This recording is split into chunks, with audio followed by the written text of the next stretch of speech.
Hey everybody, Karen here. Welcome back to Unpinned Creative and day 23 of dephemerember.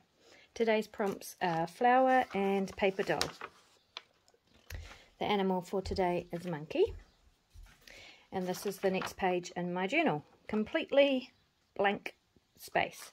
So I hadn't done any background. Some of the pages in my journal I had already started doing background work and some I hadn't. So this is completely blank.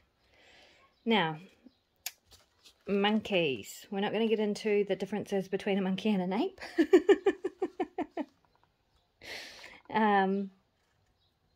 But I have chosen an image. So this book just arrived and I haven't yet decided whether I am going to keep it or cut it. It is vintage and it has beautiful images in it. In fact, one of the images I saw that made me want to buy it is this one here, which I just love.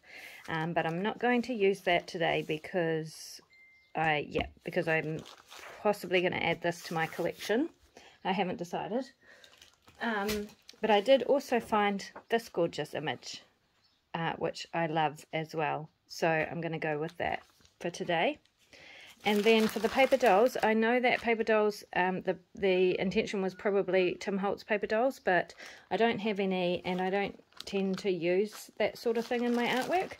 So, but I did know as soon as I read paper dolls that I had some paper doll fabric. So I went searching and I found it.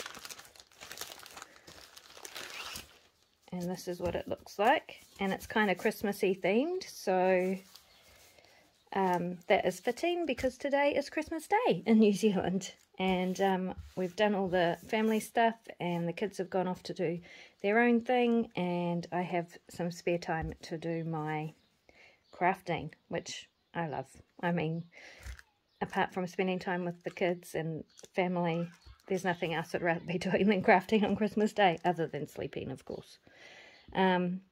Anyway, so I'm going to choose a paper doll from this fabric and cut it out and use that on my page. I have been trying recently looking at vintage paper dolls and considering purchasing some, but I haven't got round to it yet. Proper paper ones, but I haven't got round to it yet, so this I think will do for today.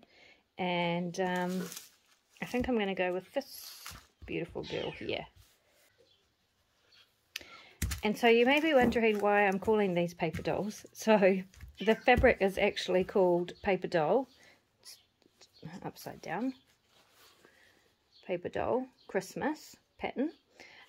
So these were like the bases of paper dolls that you would then pop the cutouts of the clothing over the top with, and the cutouts of the clothing would have the tabs on that you fold over.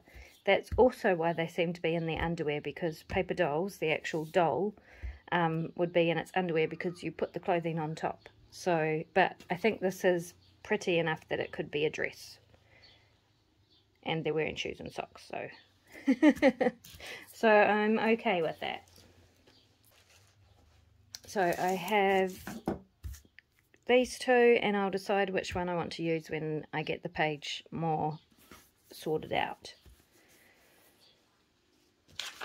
Okay, background. For the background, I'm just going to keep it simple with a serviette, my favorite easy peasy background. So I was just trying to decide if I wanted to go for this one, which I love the colours of. It's kind of looks like a watercolour, or the leaves, or a combination of both. And it might end up being a combination of both. I was just going to see what spoke to me. Yeah, I think I'm going to do a combination of both. So, first things first, I'm going to fussy cut out this monkey.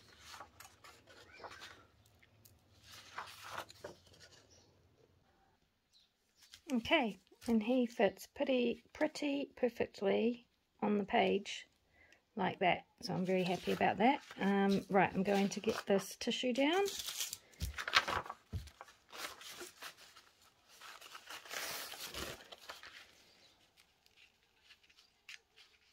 So just removing the back layer. Don't throw away this bit because it comes in really handy for other backgrounds.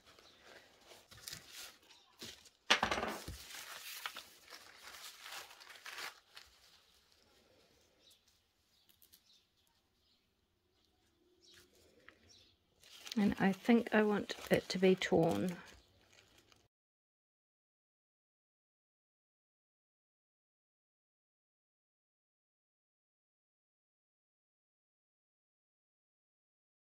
And like that.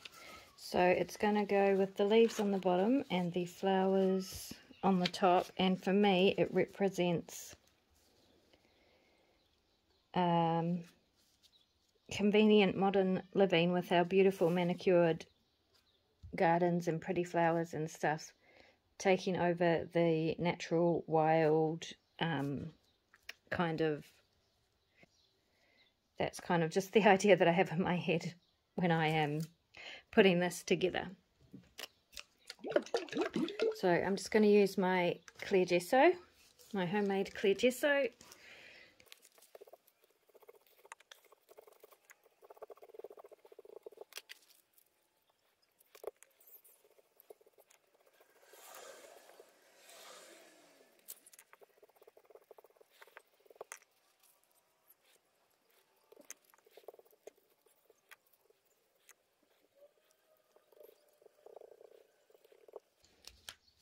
Okay, and I will let that dry, and I will be back.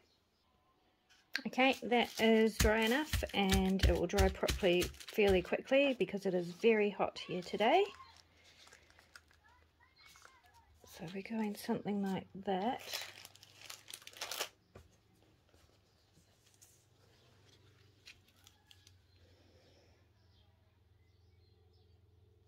And I don't think she works because she's looking the wrong way. But she works because she's looking at the monkey. So I'm going to fussy cut her out now.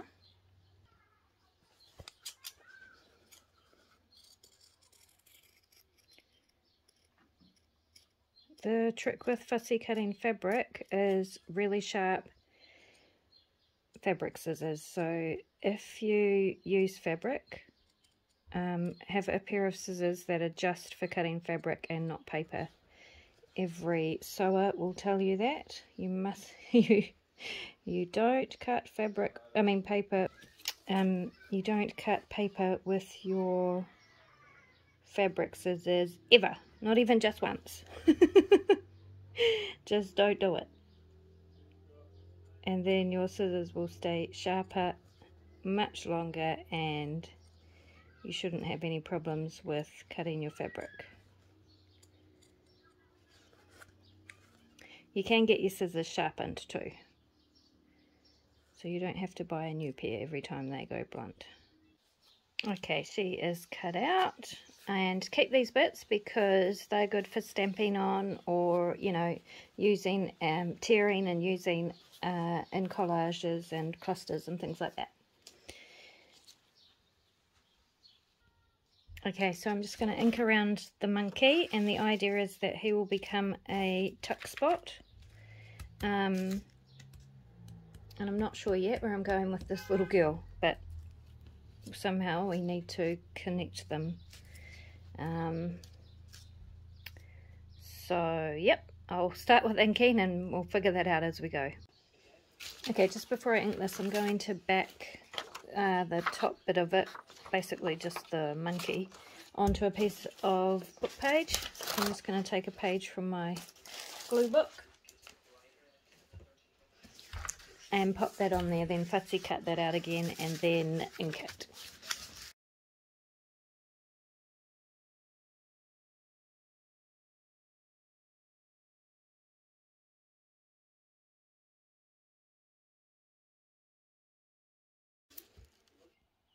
Alright, so the monkey is all inked up, and now I'm going to glue him down on the page, but I'm only going to put glue on this end of the log, along the bottom here, and just a line up that side of the monkey's leg, and then it can be a tuck spot.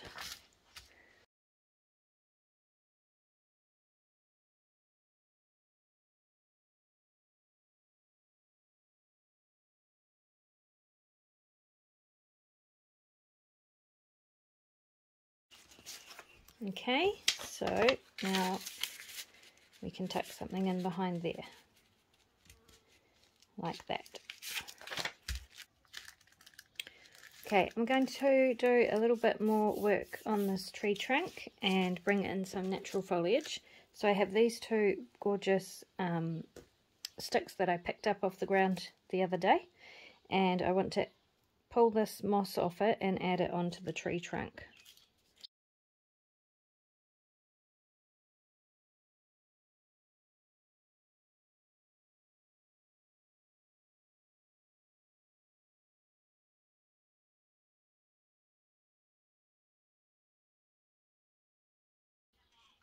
So something like that, I think. So I'm just going to pop some glue down.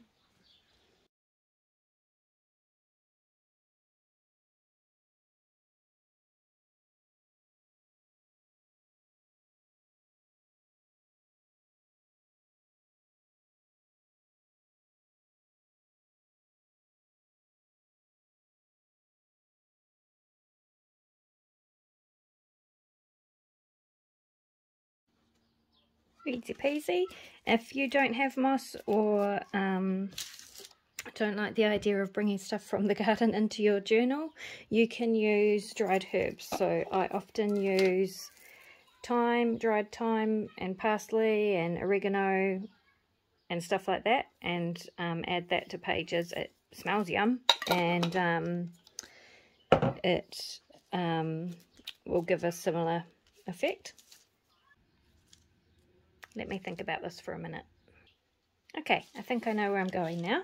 So I have cut some flower shapes out of this packaging material. It's this honeycomb paper stuff that comes in, I think it comes in Amazon packaging actually. And I'll show you the easiest way to do that, because this is tricky stuff to get into a paper punch. So this is the punch I use. It is a Stampin' Up! Flower punch, and I've probably had it for 10 years, so I don't know if you'll still be able to get it, but you know, the technique is the same for any punch that you have. And the easiest way to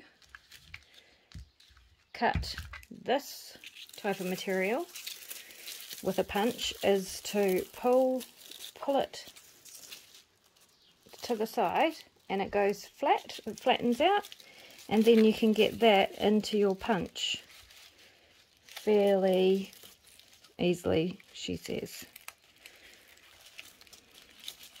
Well, if I open it, it helps.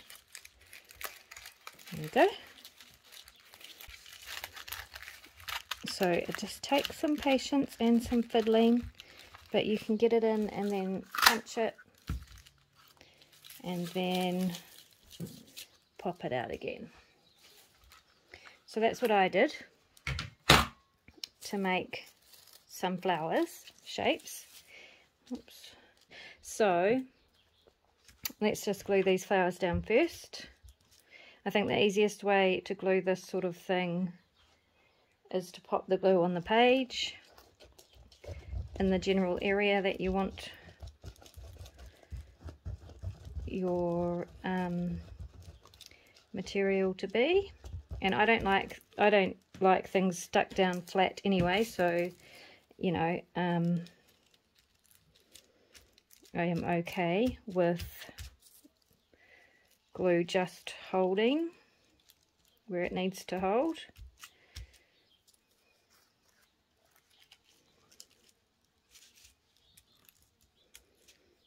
Like so. And I realise this is going to be right in the corner of my journal, but I'm happy with that. I'm happy with that. And then I'm going to pop these down as well. So I don't know where these flowers came from. They might be readily available. I am Not sure.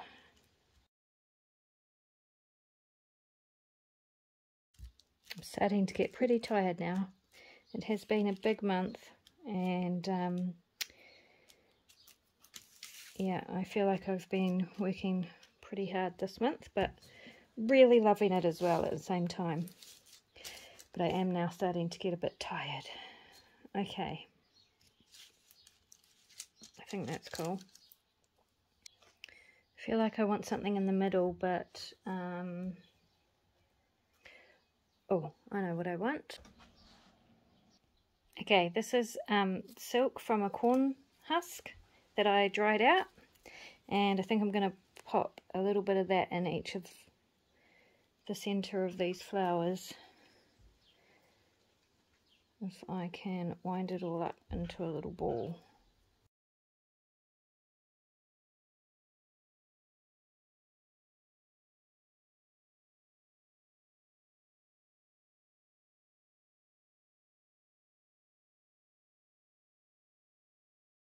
Yeah, I like that, and the little pop of colour.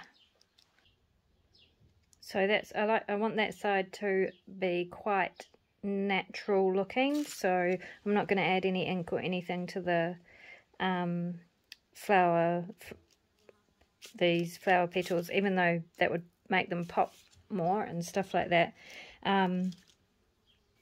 Yeah, I think I'm going to keep that quite natural looking, quite rustic looking. Rustic, I suppose, is the word I want. And for this one, I'm going to glue her down flat on the page, first of all.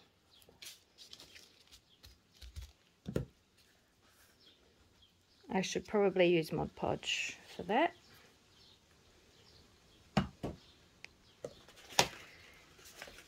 Just because the clear glue that I usually use, this glue, will seep through and you'll see it. And Mod Podge, it will still seep through, but you won't see it.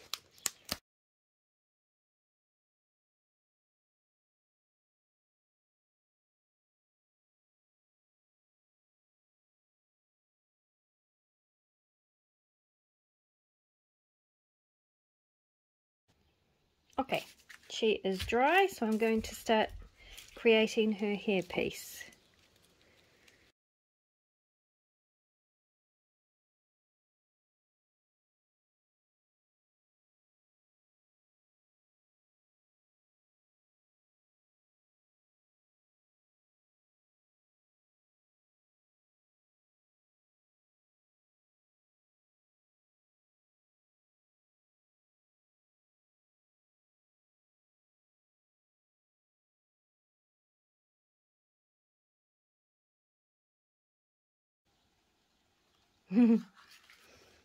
Big fancy hat for a wee girl.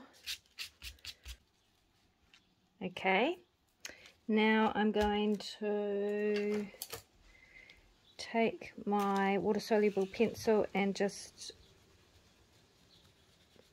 darken the edges of the top of this tree trunk.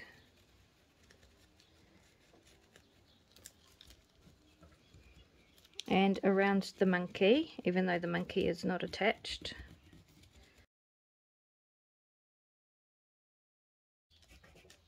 And then also I'll go around the girl as well.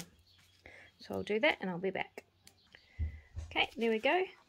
Much darker around the monkey and more subtle around the little girl. So I just went around it with my water-soluble pencil and then used a wet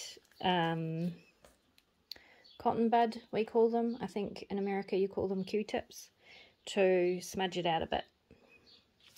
And I did want to just add one more thing to her hat. I wanted to bring in some of the moss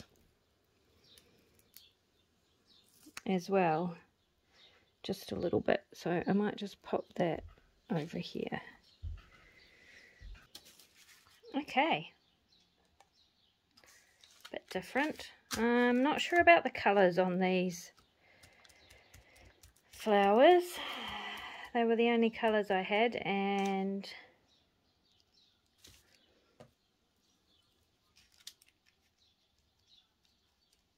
maybe I'll just try and tone them down a bit. So just with that same Q-tip that's still damp and it has the black pencil on it.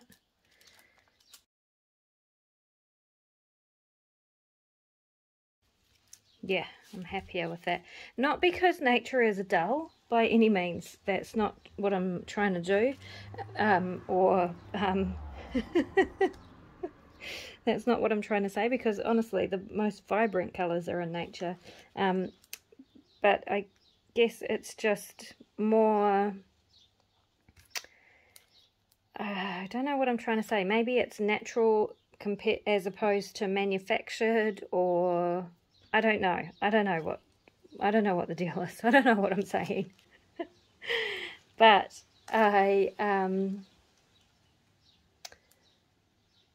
or maybe it's just about bringing nature into our lives more. Maybe that's what I'm saying. I don't know. Maybe there doesn't have to be a meaning to it. Maybe it's just a picture of a monkey and a little girl. Maybe it's entirely up for interpretation. So we need a journaling card. I will go ahead and do that now. And I have this lovely piece of paper right here. Maybe this page is about influence and where our influences come from. So personally, I'm heavily influenced by nature and the natural world. That doesn't mean I am not materialistic or don't, you know, buy manufactured products or anything like that. Because of course I do, and I enjoy those things. But I love the natural world and I incorporate it in my life quite a bit. So maybe that's what this page is all about as well. Okay, colour the monkey. You know what I'm going to do to be completely random? I'm going to make him purple.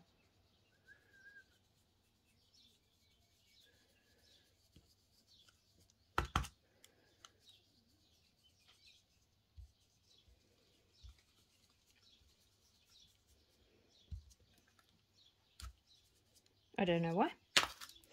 Because why not?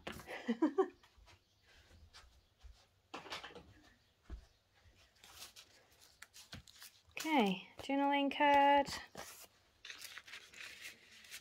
Sit in there like that. And that is my page. So, a bit of a weird mood today. I think it's just because it's coming to the end of the year and I'm tired, and the end of dephemerember and I'm tired, but still really enjoying it and really glad I got to craft today and create another page with you guys. And I will leave it there for now, and I will see you tomorrow with the next one.